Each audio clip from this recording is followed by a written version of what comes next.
कोई भी light pass नहीं हो रही, इसका मतलब ये हो गया कि जो पोलराइड है वो कहीं एक दूसरे से 90 डिग्री पर है। जैसे एक की ट्रांसमिशन ऐसे दूसरी की ऐसे ले रही होगी, है ना बच्चों। अब जब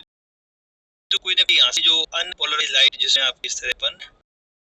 वाइब्रेशन से डायरेक्शन में दिखा सकते हैं, ये आपकी आई नॉट इंटेंसिटी आ रही है इधर से, और यहाँ से बिल्कुल भी लाइट पास हो रही है। इसका ये तभी ऐसा हो सकता है कि यहाँ से मान लीजिए आई नॉट बाई 2 जाएगी, लेकिन ये 90 डिग्री पर इधर वाला तो आई नॉट ऑन 2 और cos स्क्वायर 90 से जो देखेगा, तो ये तो पहले किस तरह है यहाँ 0 था। अब लेकिन उसने मुझे तीसरा पोलराइड अपन ने बीच में से रख दिया है, यहाँ थीटा एंगल पर दिया है, कोई ये बोला है भाई थीटा एंगल पर रहा है। तो कहने की मैं इसको ऐसे मान लेता हूँ कि इधर अपन मान लीजिए तिरछा दिया है करके ना, तो ये इस तिरछा रखने से तो ये आ गया कि यहाँ पर जो इंटेंसिटी मिलेगी आपको, ठीक बच्चों, तो वो आपको मिलेगी कितना 3I0/32 मिल रही है ऐसे रखने पर। तो ये जो रखा है ना, इसको ऐसे रखा गया है थीटा एंगल पर, क्योंकि ये अपन ने एक्स मानी है, ये T1 एक तरह से, और T2 अपन ये मानी है, और T3 अपनी इधर है, क्योंकि T1 और T3 आपके 90 डिग्री पर है, और T2 को अपने बीच में इंसर्ट कराया। अब लेस लगाना पड़ेगा मुझे यहाँ पर, अब क्योंकि देखो ये अनपोलराइज लाइट, तो अनपोलराइज लाइट की इंटेंसिटी आई नॉट है, तो जैसे पहली बार बाहर निकलेगी किसी पोलराइड से उसकी इंटेंसिटी दी होगी, है ना, इसकी मेलेस होने लग पहली बार लग, जब पोलराइड पहली बार निकलती है किसी पोलराइड से उसके लिए इंटेंसिटी का आधा गणा होता है। अब मैं मेलेस लगना हो जाएगा, यहाँ कितना आएगा सर आई नॉट अपॉन 2, और ये cos स्क्वायर थीटा आएगा यहाँ। अब ये जो लाइन जाएगी यहाँ से, वो एक्चुअल में इस तरह यहाँ से ये ऐसे तिरछी एक तरह से पोलराइज की जाएगी, इसका एंगल आएगा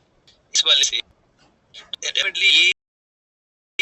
जो आएगा वो आपके 90 माइनस थीटा हो जाएगा, कि आप देख सकते हो ये लाइन है ना यहाँ से ऐसे फॉल करेगी कहीं से, लेकिन इधर से ये थीटा, ये कितना है अपने पास, ये 90 माइनस थीटा, तो वो कहीं आपकी मेलेस और 90 माइनस थीटा के लगेगा। तो अब जो लाइट तो आपके इसके बाद जो पास आउट होगी ना,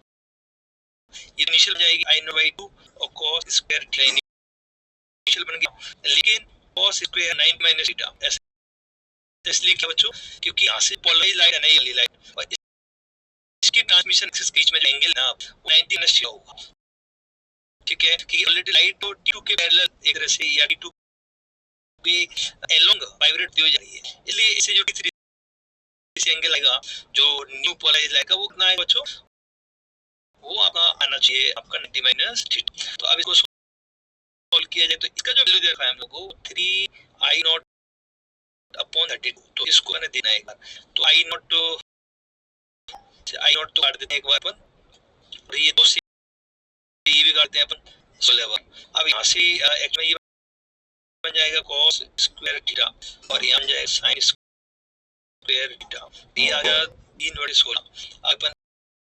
इसको अंडर रूट ले लें एक बार, तो sin थीटा cos थीटा का वैल्यू है वो √3/2 जाएगा अपने पास 4, और 2 में इधर लेके आऊं तो थोड़ा सा मैथ्स है मैं इधर राइट में करता हूं जगह कम इसलिए, तो ये 2 sin थीटा और cos थीटा बराबर हो जाएगा कितना √3/8 बन जाएगा। तो देखो जैसे ये हो जाएगा sin 2 थीटा, तो sin 2 थीटा बराबर आ गया अंडर √3/2, तो ये एक्चुअली sin 60 डिग्री मान सकता हूँ इसे, और मैं sin 120 डिग्री इसको मान सकता हूँ, देखो है ना, sin 60 डिग्री के लिए होता है, तो इसके अकॉर्डिंग थीटा के दो वैल्यू मुझे यहाँ पर भी निकलती हुई दिख रहे हैं ऑप्शन में भी, एक पॉजिटिव, तो देखते हैं अपने 2 थीटा बराबर 60 डिग्री से कितना आएगा, तो यहाँ से वापस 2 थीटा बराबर 60 डिग्री मानता हूँ मैं, तो थीटा का वैल्यू आ गया पास 30 डिग्री। दूसरी चॉइस अपने पास क्या है, sin 120 डिग्री वैल्यू भी √3/2 होता है, तो इसके अकॉर्डिंग मैं थीटा वैल्यू 120 भी लूं, थीटा वैल्यू 60 डिग्री पॉसिबल हो रहा है, ठीक है। तो इसका मतलब दोनों चीजें आपके दोनों एंगल्स में भी पॉसिबल, तो इसका मतलब 30 भी आपका मतलब 30 भी पॉसिबल है, 60 भी पॉसिबल है, तो यहाँ ऑप्शन हो रहा है अपने पास, तो 1 and 2, तो इतना करेक्ट आंसर 4 को मांगे कि दोनों चीज कवर हुई है।